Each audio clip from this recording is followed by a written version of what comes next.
May alam na kami, nagsabi ka na ng konti, ibuhos mo na, maligo ka na ng todo, sabihin mo na ang buong katotohanan, ganon.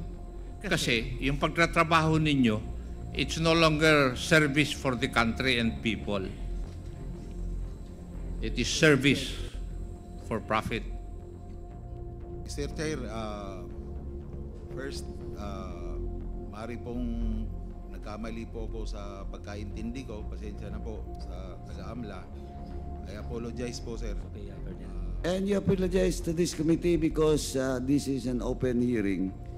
And Colonel Marcos, kanina nga muntik na kita mapakontempt eh. Colonel Marcos, napahiya at humingi ng tawad dahil sa mga maling nasabi. At Congressman Acop, sinermunan ang mga PNP officials na ayaw paring magsabi ng katotohanan. Tara, ating panoorin.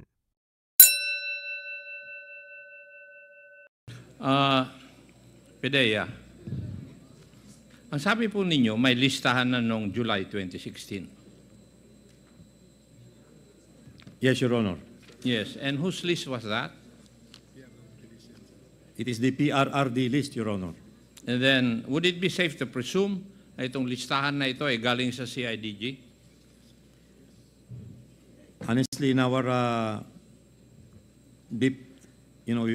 deep research as to how this list came about, it is PNP CIDG Region 11 who came up with this list, Your Honor. And at that point in time, who was the head of Region 11 CIDG? If I am not mistaken, it was Commissioner Napolcom Leonardo, Your Honor. Thank you. Sinabi mo kanina, when one of my colleagues was asking you about the list, sinabi ninyo na yung listahan, dinala po sa inyo. Would that be correct? What we gathered, Your Honor, was that there was a meeting. Yes, sir. There was a meeting in Camp Crame, and our chief, the director of intelligence service then, attended that meeting, and he was given a copy. This is the list number 1 that we are mentioning in our presentation, Your Honor. And did I hear you right? Na yung listahan na yun, ibinabalik nyo after checking?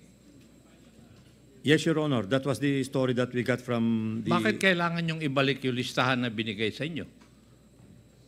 I think it was to validate, Your Honor, the list if the names therein were really personalities in the... So, DG, kayo ang validating agency ng listahan ng Camp Crame. Would that be correct? Your Honor, we were just part of the agencies that were validating the list. I would presume that the AFP and the PNP would also be checking on the list, Your Honor. Tapos pag binalik nyo, binabalik sa inyo, may dagdag na pangalan. That was the observation, Your Honor. Thank you.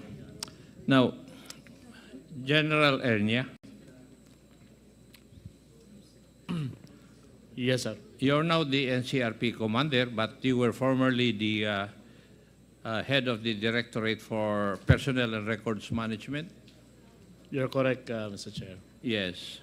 Hindi po ba ang policy, when you transfer personnel from region to region, the commanders are supposed to be asked whether they want the transfer or not? Our policy states that you have to get the accommodation to the gaining unit, and you have to get an availability for transfer from your current unit. If you satisfy those requirements, then the order can be issued by the Directorate for Personnel Records Management, Mr. Chair. And it is only the officer who is transferred. Hindi yung lump sum na nililipat mo. Di ba? Kasi pag nagdala ka ng tao mo na 5, it is frowned upon by headquarters Camp Crame. When I was the Director for Personnel Records Management, Mr. Chair, we discouraged yung tinatawag na parang hakot, Mr. Chair. That is why it's frowned upon. Yes, sir. Yes. That's right. Now, in the case of Colonel Patay, he was transferred from Davao del Norte, if I'm correct, Colonel Patay? Yes, Mr. Chair. You were transferred to NCRPO, isang team, di po ba? Yes, Mr. Chair. And then it is by order of the Chief Philippine National Police. Yes, Mr. Chair. Yes. Ang tawag nyo doon, shoot out order. Walang dinaanan, basta't in-implement ng DPRM. Would that be correct? Di ba? General Ernia, ganun? Mr. Chair, there are cases that we call shoot order. And normally, it is upon guidance of, for third level, normally it's upon the guidance of the Chief PNP. That is why I said, si Colonel Patay was transferred from Davao Norte together with his team to NCRPO and eventually to be assigned Station 6 of the QCPD. Hindi ba, Colonel Patay? Yes, Mr. Chair. Yes. And then the same is true with Colonel Marcos.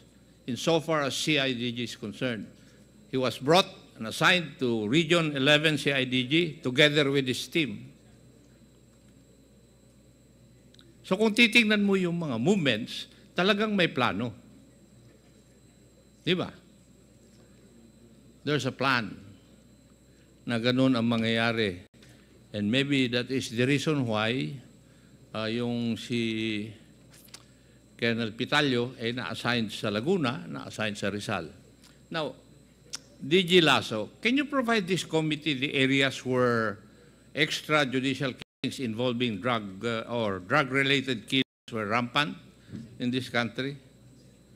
Pwede po ba kayong magbigay sa amin dito sa committee na ito, yung mga probinsya, mga lugar kung saan maraming drug-related killings?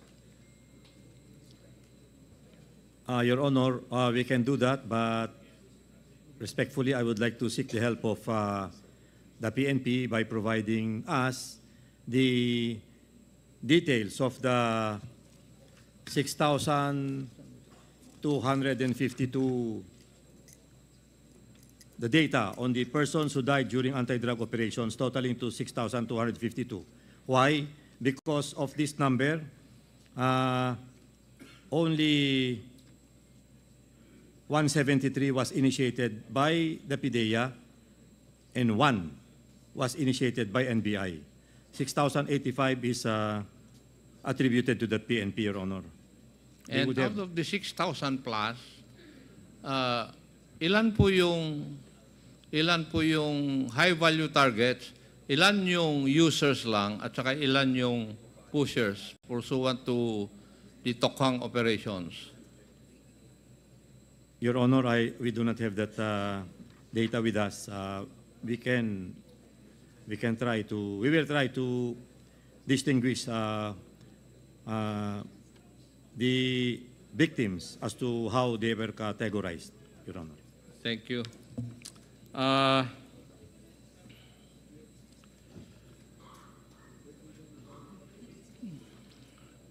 Madam Garma, meron po kayong affidavit at saka diagram na binigay. Pero tama po yung sabi nila, wala po kayo. Hindi po ba? Yes, Your Honor. Yes, Your Now, Honor. how would you know these things kung wala ka sa sistema?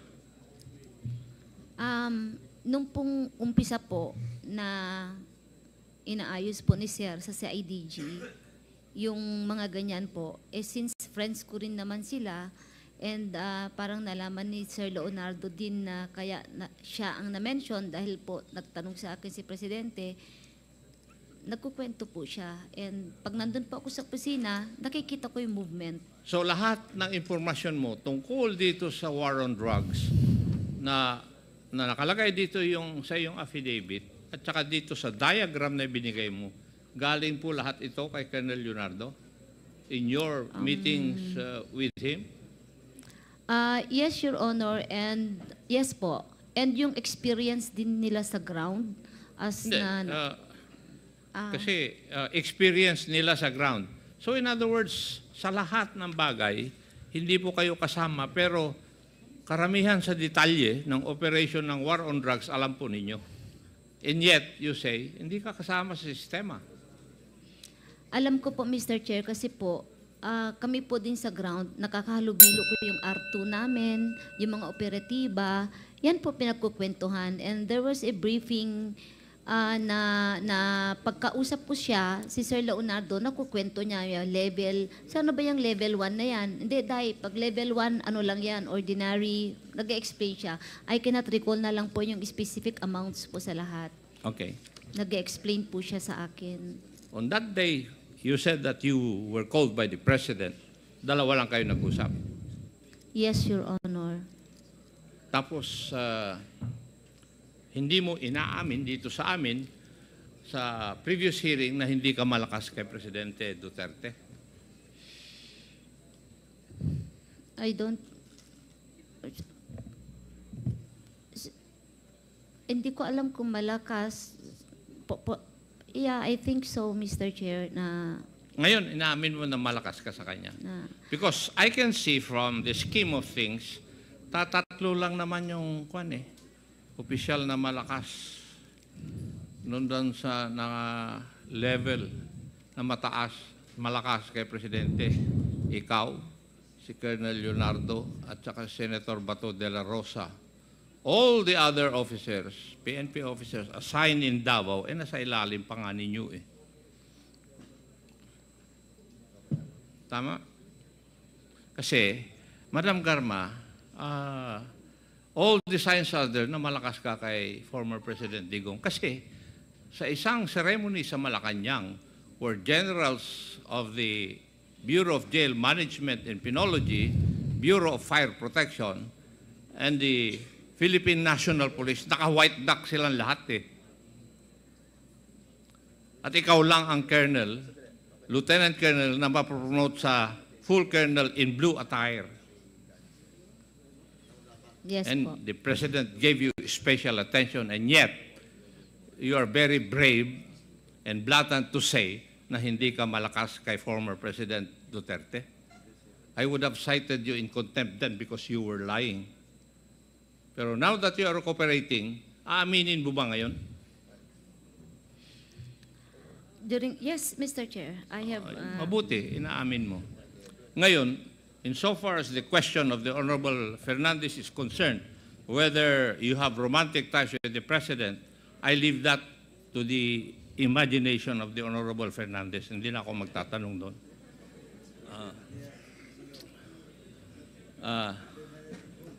Kasi kung magtatanong ako, baka umamin ka eh.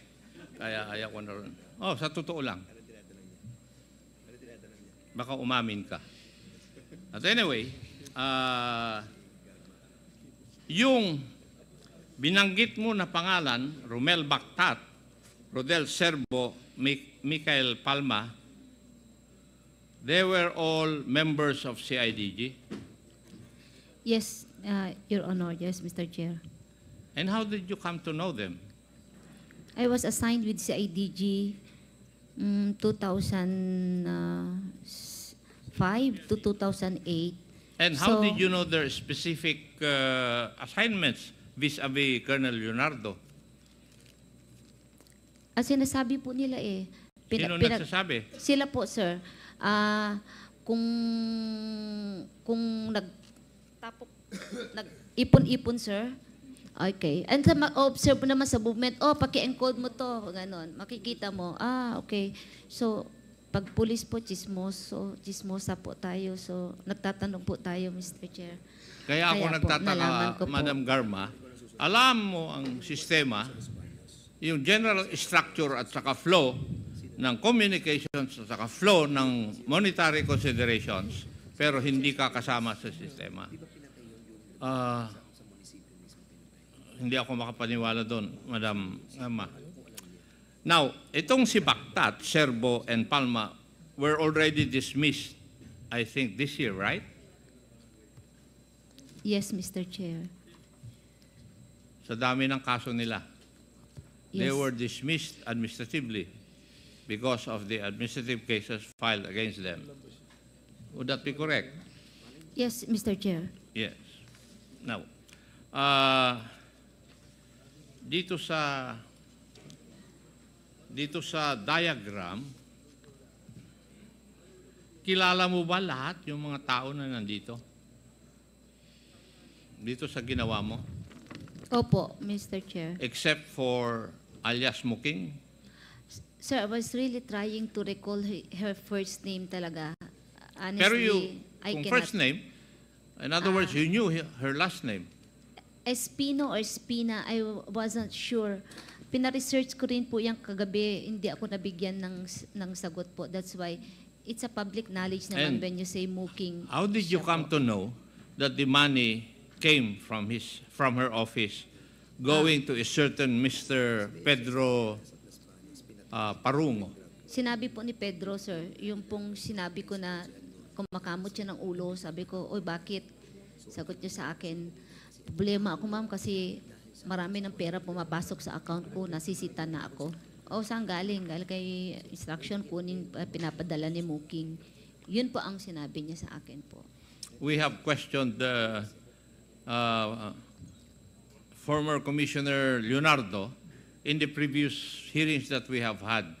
He has always denied itong pwesto niya dito sa diagram na ginawa po ninyo. He has always denied that whenever we have asked him that question.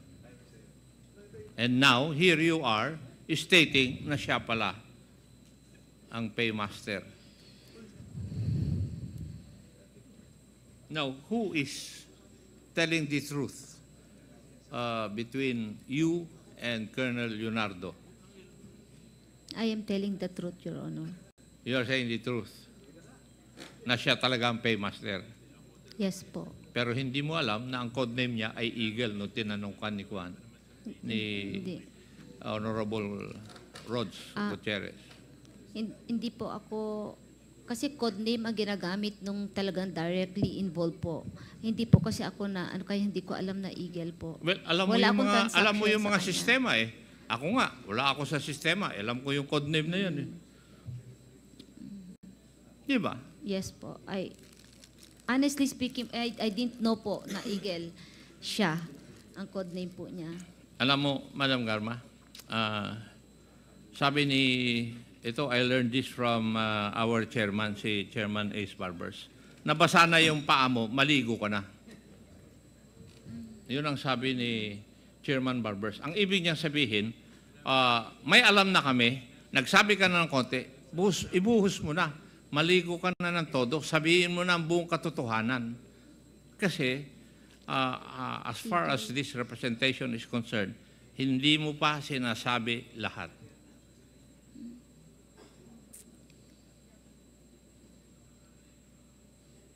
Yun po sa Eagle talaga po. I cannot recall. Hindi ko po alam na siya yung Eagle. Kasi po,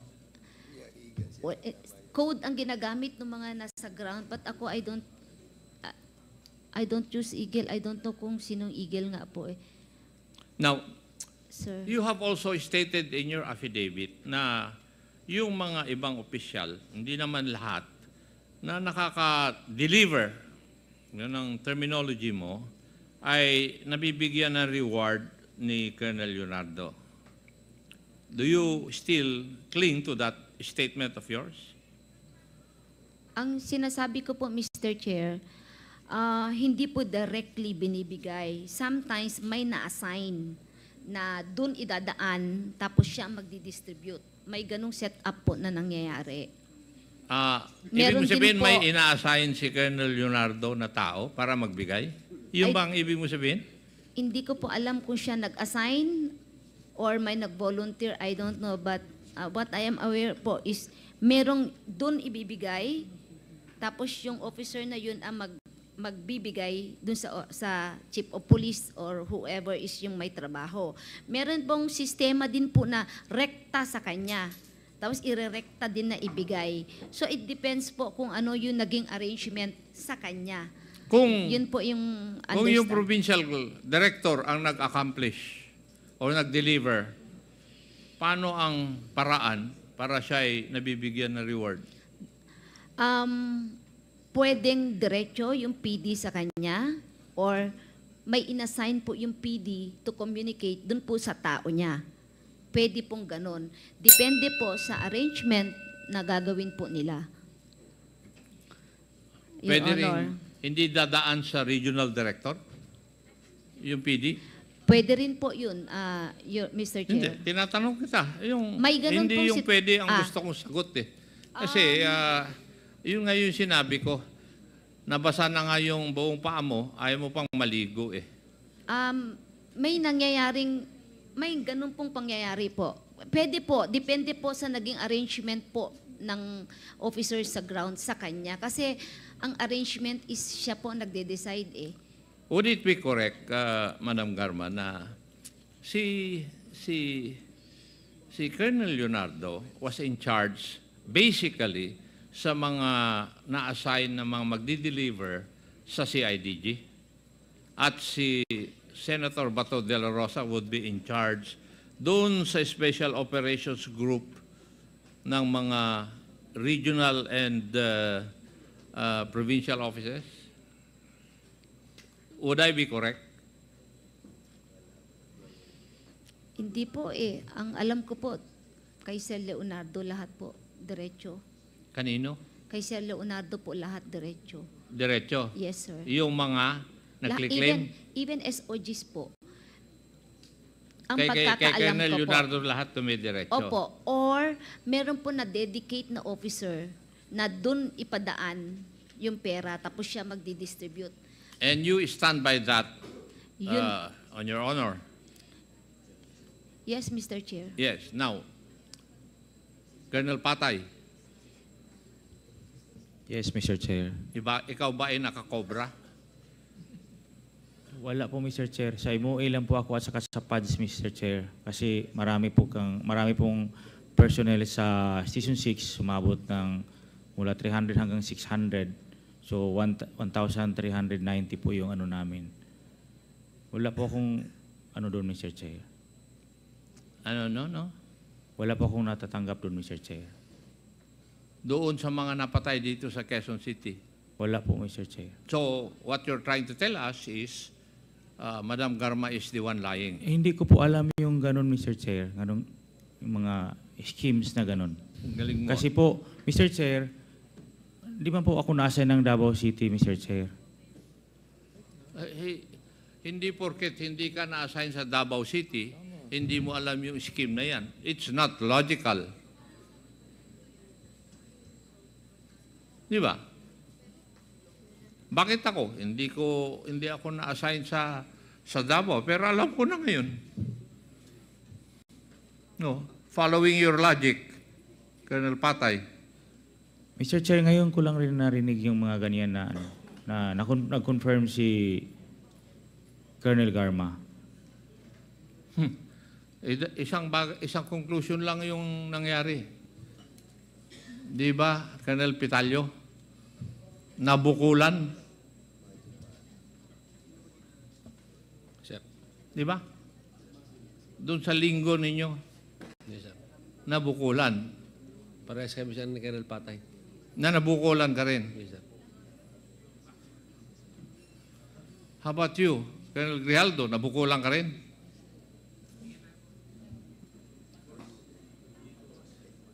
Hindi ko rin alam yung scheme na yun. Kasi kumakalat na sa inyong chat group eh. Huwag niyong aminin na kwan eh. Na may reward. You know why? Bakit ganon? Kasi yung pagtatrabaho ninyo, it's no longer service for the country and people. It is service for profit. Yun ang nangyayari. And that would be the impression that we have insofar as this committee is concerned. You were not doing your job just because you love your job or you love this country. You were doing that job because of the reward. Di ba? Kaya kumakalat sa inyong chat ngayon na huwag aminin.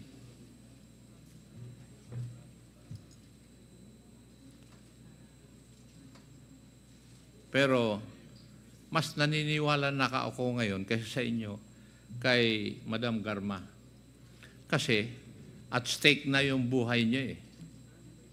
Kayo, nandiyan pa kayo. Naka-uniforme, may baril sa tagiliran.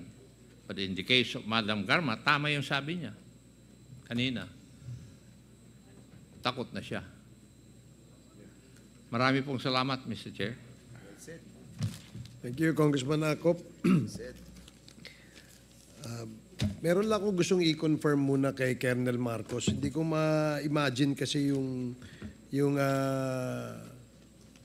sitwasyon kanina when he was asked about the warrant na na-issue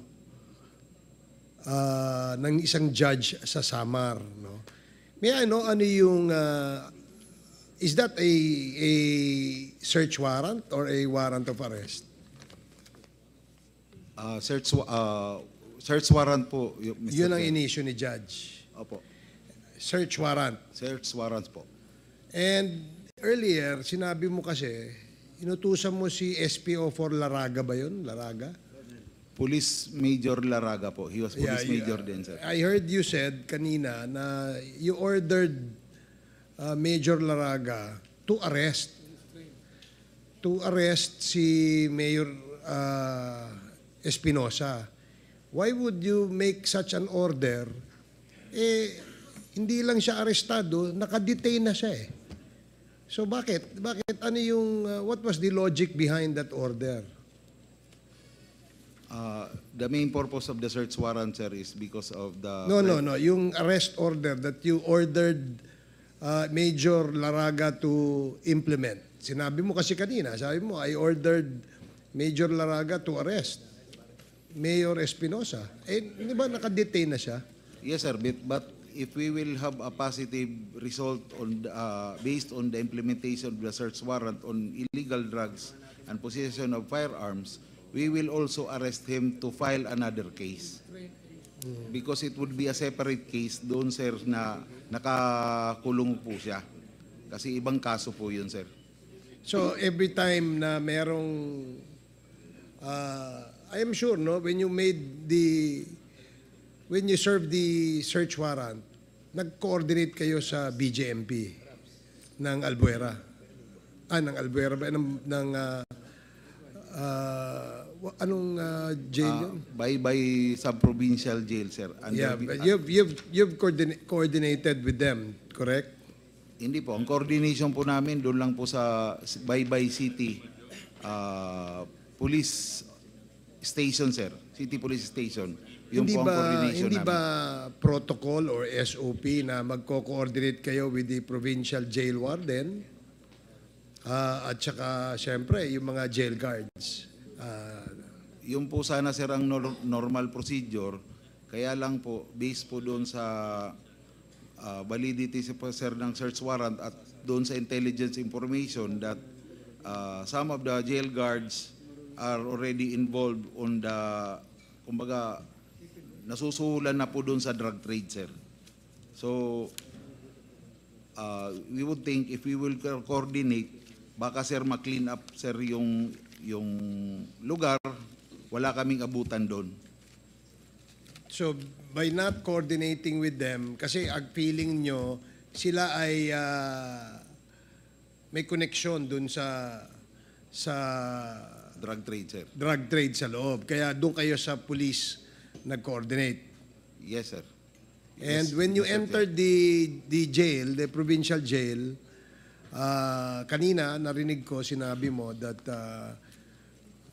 19 personnel kayo. Yes po, sir.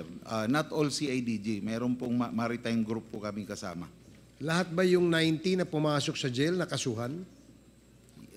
Yes, Mr. Chair. So you were all respondents to a case? Lahat kayo? Yes, Mr. Chair. At you're telling us na yung 19 na yon na-dismiss yung kaso? In RTC court, sir. So lahat kayo na-dismiss? Na-acquit po, sir. I'm sorry, na-acquit. Yeah.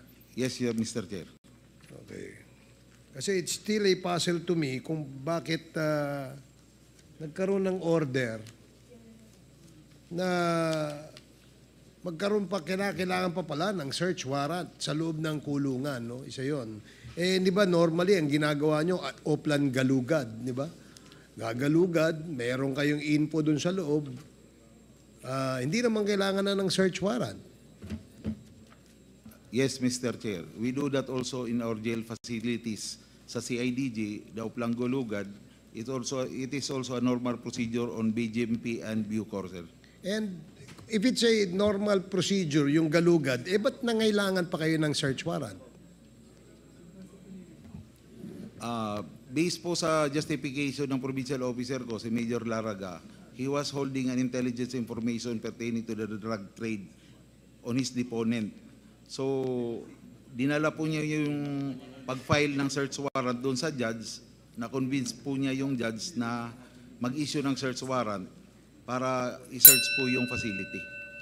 Yun nga, natanong niyan kanina kasi ni Congressman Paduano. Kaya paulit-ulit nga yung sagot mo. Sinasabi mo nga may order ka kay... Kasi ang pagkakarinig ko nga kanina, nabanggit mo that you actually instructed si Major Laraga to arrest the already arrested and the already detained Mayor Espinosa. Yun lang ang sa akin hanggang sa ngayon ay still a puzzle to me. Kaya ko lang natanong ulit. Yes, Congressman Paduano, you want to make a follow-up? Mr. Chair. O sige, si Congressman Acop. Yun dun sa inyong puzzle. Yung puzzle po ninyo. Yes. Kaya nag-apply sila ng search warrant para makapasok at mapatay nila yung tao. May reward yung patay eh. Yung buhay wala eh. Tama. Thank you, Mr. Chair. Salamat. Salamat. Chairman. May I know, Colonel Marcos, meron ka bang STL? Wala naman po, sir. Wala ka bang, is it correct, Colonel Garma, na wala siyang STL? Basa ka na. Mr. Chair, nung nasa PCSO pa ako, kaibigan niya po yung may-ari ng STL sa area kung saan po siya assigned. So, I think nagkaroon ng partnership when the time na-detain po yung tao na may-ari ng STL. Yan ba ay si JY Archers, Colonel? Yes, Mr. Chair. So, you are a partner of JY Archer? Hindi po. Bali, ang nangyari po dyan, may-ari po ng JY Archers, yung franchise owner po, problemado po siya sa pag-implement po ng franchise na nakuha niya sa PCSO. Because there are a lot of illegal gambling in South Cotabato. So, ang ginawa ko po, based po on the instruction po ng PCSO at saka ng CIDG, kasi mandated po kami ng CIDG on operating on illegal gambling, tinulungan ko po, Mr. Chair, para po ma-implement po niya yung STL franchise niya. Sige, para hindi tayo magtagal dyan, babalikan natin ulit yan sa sunod. So, you better convince this committee, Colonel Marcos, in our next committee hearing. So, Congressman Paduano.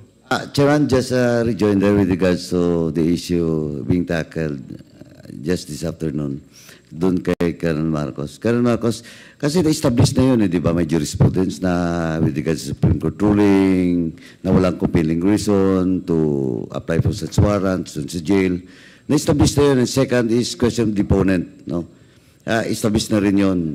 Now, kaya nga pinaimbitahan natin si Colonel Laragay in the next hearing at saka yung deponent nyo. Yung deponent mo na you mentioned doon sa 3 search warrant, no, na in-applyan nyo doon sa kay Egay Alvarez, kay Mayor Espinosa at saka doon sa bahay.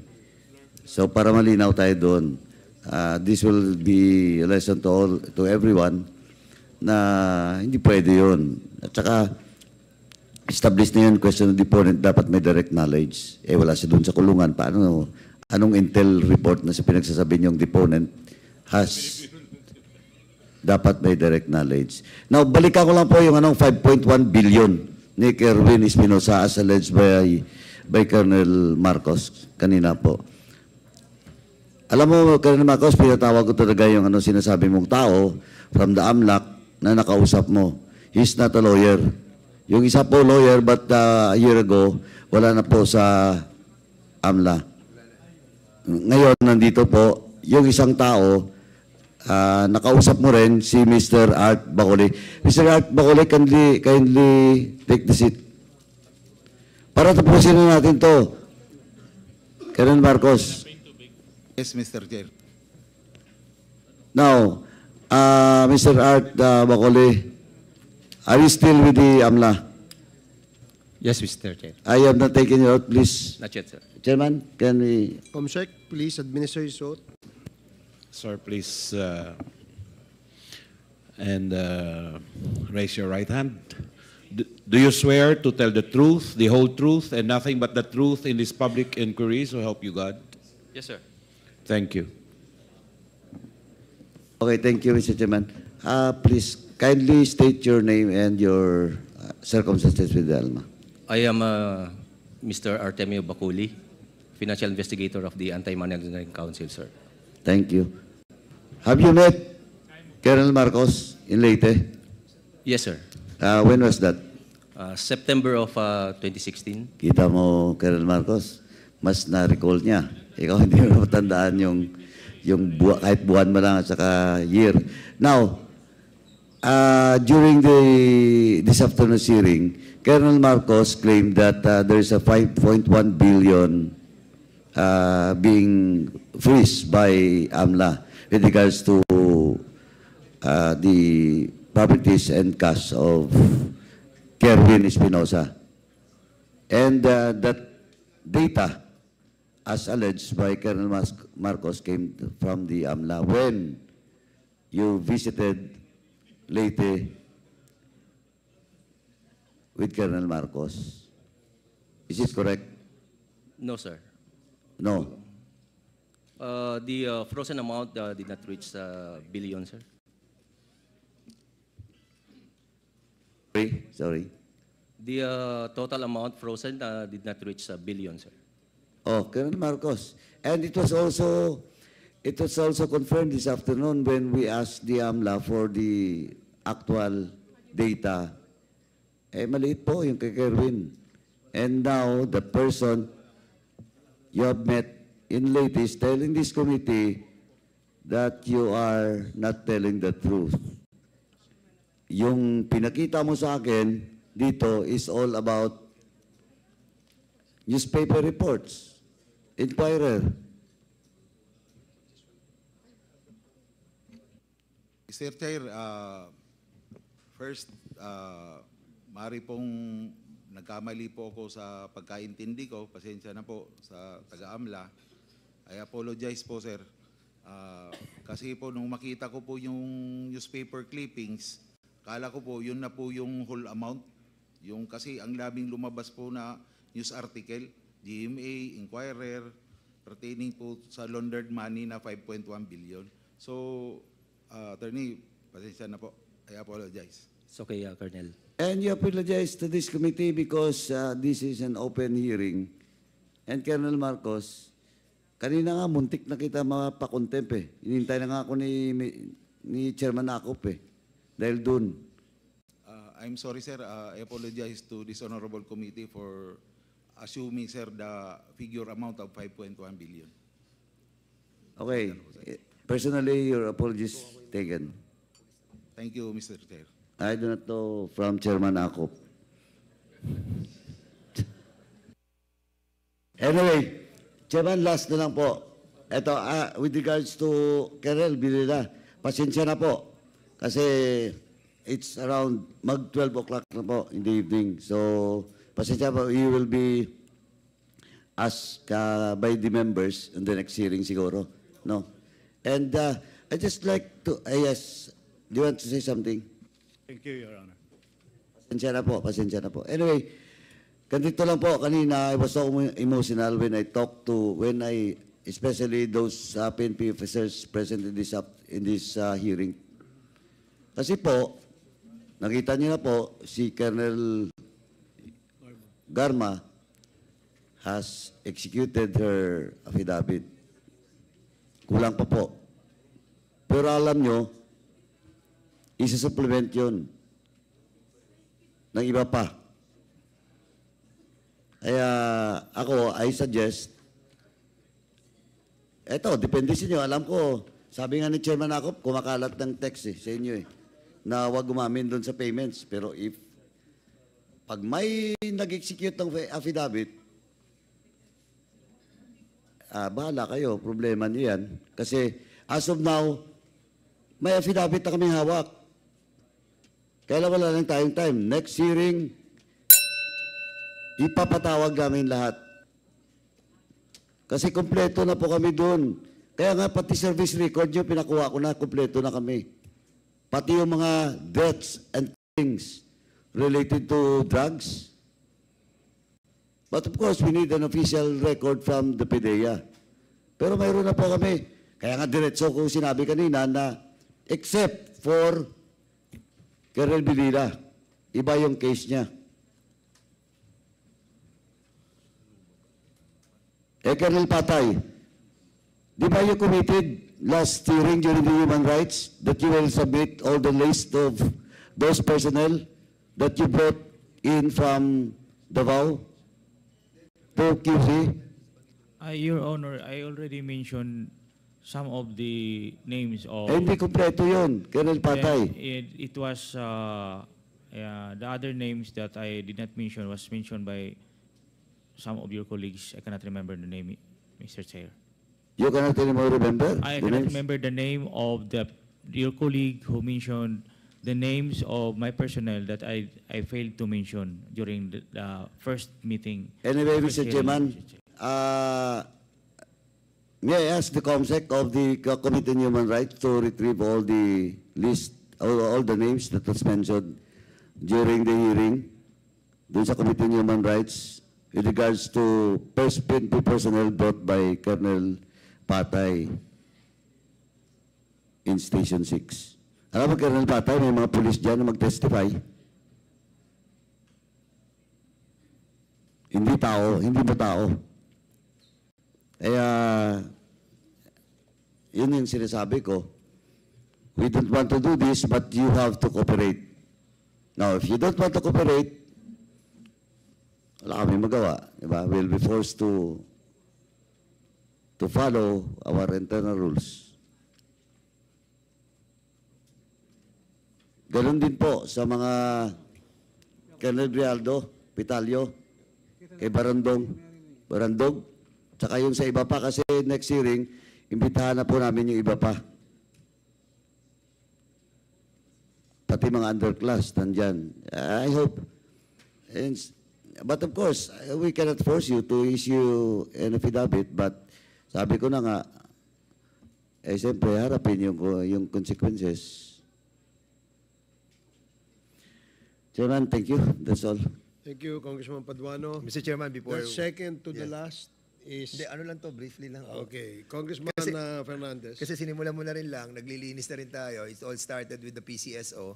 And during our investigation, marami nag-come out na ng mga information about mga generals, mga former generals, mga colonels that are involved with the operation of the STL.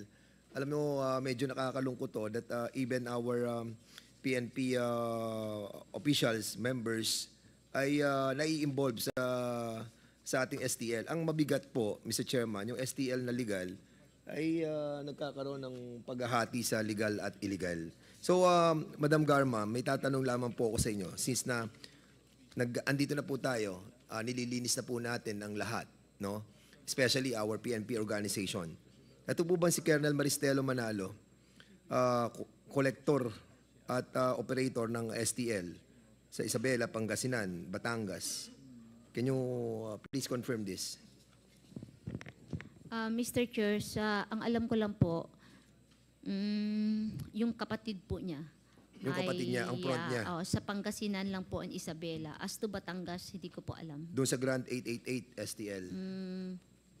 Kung yun ang name, I cannot recall the name. Basta po, Mr. Chair, Pangasinan and Isabela, kapatid po niya ang isa sa Operator. incorporator ata. At operator. Operator. Yes. O kasi yung incorporator, yung kapatid niya, tapos ang sila nag-ooperate ng mga STL doon. Correct? And, kasi po, mga 2 buwan lang po na lang ako nung nag-assume sila ng operation. So, for now, I cannot answer kung sila po.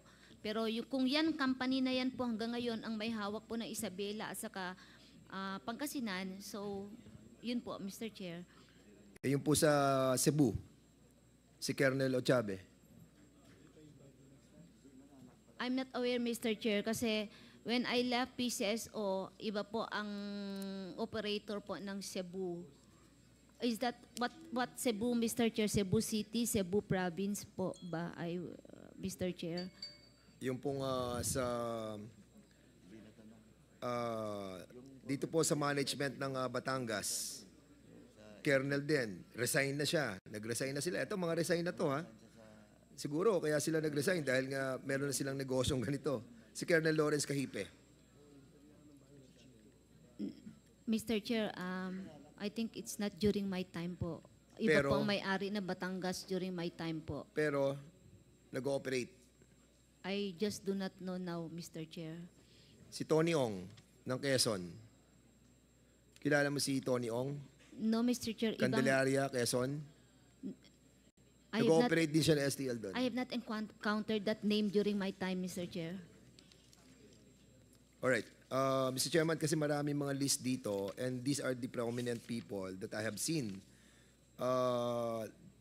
Meron pa po dito that actually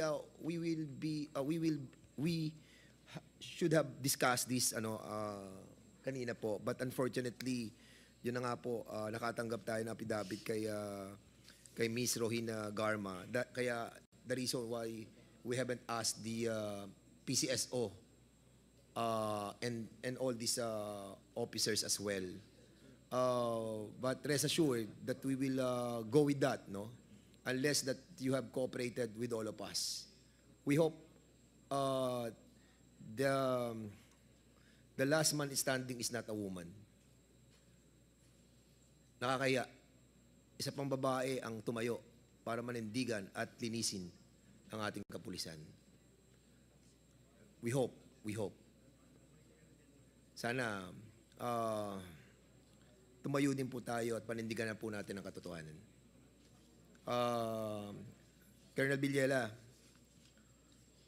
wala na lang po talagang oras pero they have already executed an affidavit knowing the transfer of that $100,000. So we're just reminding all of you, no, that evidence come in this Quadcom without even lifting a hand for all of us. Sana po pag-isipan po ninyo.